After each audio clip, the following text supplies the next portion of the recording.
Bienvenue à toutes et à tous dans ce nouveau décryptage. Bon, avant de plonger tête la première dans le vif du sujet, c'est vraiment le moment idéal pour liker, s'abonner et laisser un petit commentaire sous cette vidéo, sous cette présentation.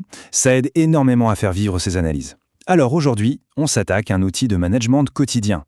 Un outil absolument indispensable, mais, on va pas se mentir, souvent très redouté. L'art du feedback constructif et régulier. En fait, c'est un peu le moteur silencieux des équipes qui cartonnent.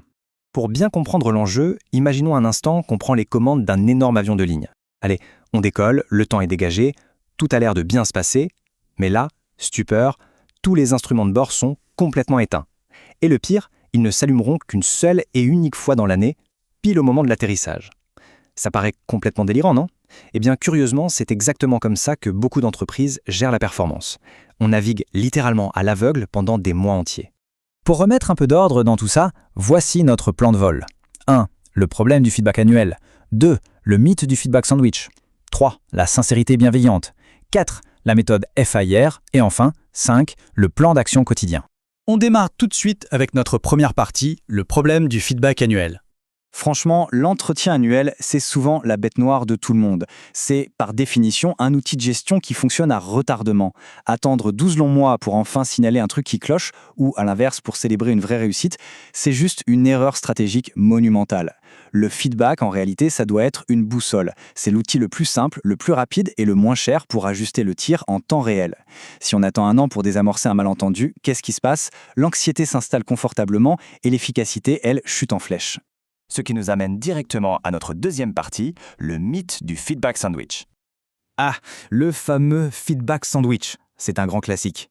L'idée de base, c'était d'enrober une critique bien négative entre deux remarques super positives, histoire de faire passer la pilule un peu plus en douceur. Concrètement, ça donne un truc du genre « Ton rapport de ce matin est super, par contre, tous tes chiffres sont faux, mais bon, vraiment, bravo pour ta ponctualité. » On voit bien le problème, non ? C'est super confus et ça noie complètement le message principal. Et la science nous explique très bien pourquoi ça coince. Les neurosciences prouvent que notre cerveau a horreur de l'ambiguïté. Mais genre, viscéralement.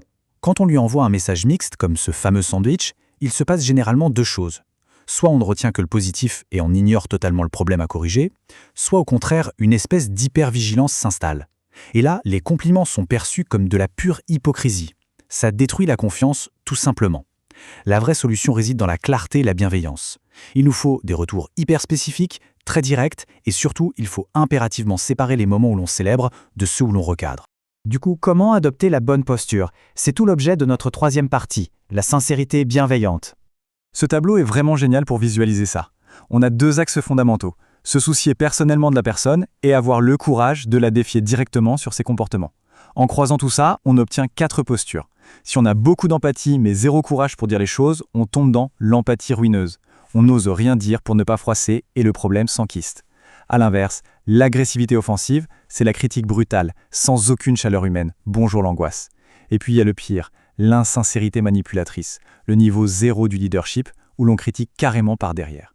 Finalement, la seule vraie zone d'impact, la zone magique, c'est la sincérité bienveillante, le fameux radical candor. C'est ce point d'équilibre parfait où le respect mutuel permet d'aborder les vérités les plus difficiles de manière brute, mais toujours hyper constructive. Alors, pour passer à la pratique sans faire des dégâts, on aborde la quatrième partie, la méthode FAIR. Le secret pour formuler une remarque sans que la personne en face ne déclenche immédiatement un mécanisme de défense, c'est de bannir complètement les jugements de valeur. Fini les phrases à l'emporte-pièce du type « il y a un flagrant manque de professionnalisme ». La méthode FAIR propose plutôt 4 étapes imparables. D'abord les faits, qui doivent être objectifs et observables. Ensuite l'impact, concret et professionnel, puis le ressenti ou la réflexion, histoire d'ouvrir le dialogue, et enfin la résolution, toujours tournée vers l'avenir. Allez, on met ça en pratique tout de suite. Étape 1, les faits. Lors de la présentation de ce matin, tu as coupé la parole à notre client à 3 reprises. Boum, c'est factuel, c'est incontestable. Étape 2, l'impact. Ça a créé une tension et le client a arrêté de partager ses objections. Étape 3, la réflexion. Je m'inquiète pour la suite de notre relation commerciale. Comment as-tu perçu l'échange de ton côté ? Et enfin, on boucle avec l'étape 4, la résolution. Qu'est-ce que tu proposes de mettre en place lors de la prochaine réunion pour garantir que le client aille au bout de sa pensée ? Le contraste est frappant. C'est clair, respectueux et surtout orienté solution. Ce qui nous amène à notre 5e et toute dernière partie, le plan d'action quotidien.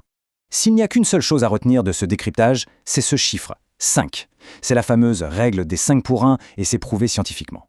Pour maintenir un climat de sécurité psychologique sain au sein d'une équipe, il faut en moyenne 5 feedbacks de renforcement, c'est-à-dire qui célèbrent ce qui fonctionne bien, pour chaque feedback correctif. 5 pour 1. Il est donc absolument vital de s'entraîner à ouvrir l'œil tous les jours pour verbaliser de manière très spécifique ce qui est bien fait.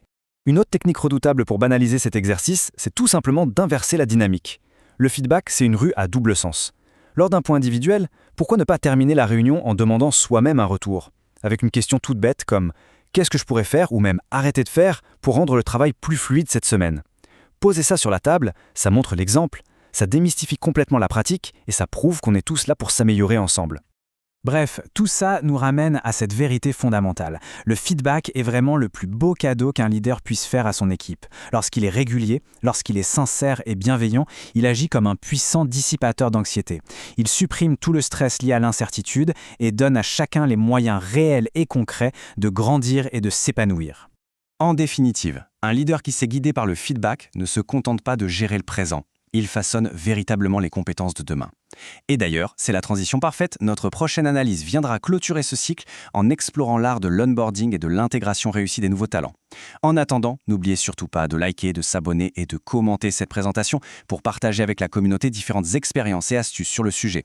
D'ici là, posons-nous cette question toute simple. Quelle sera la toute première chose qu'on pourra célébrer chez un collègue dès demain matin ? Allez, à très bientôt!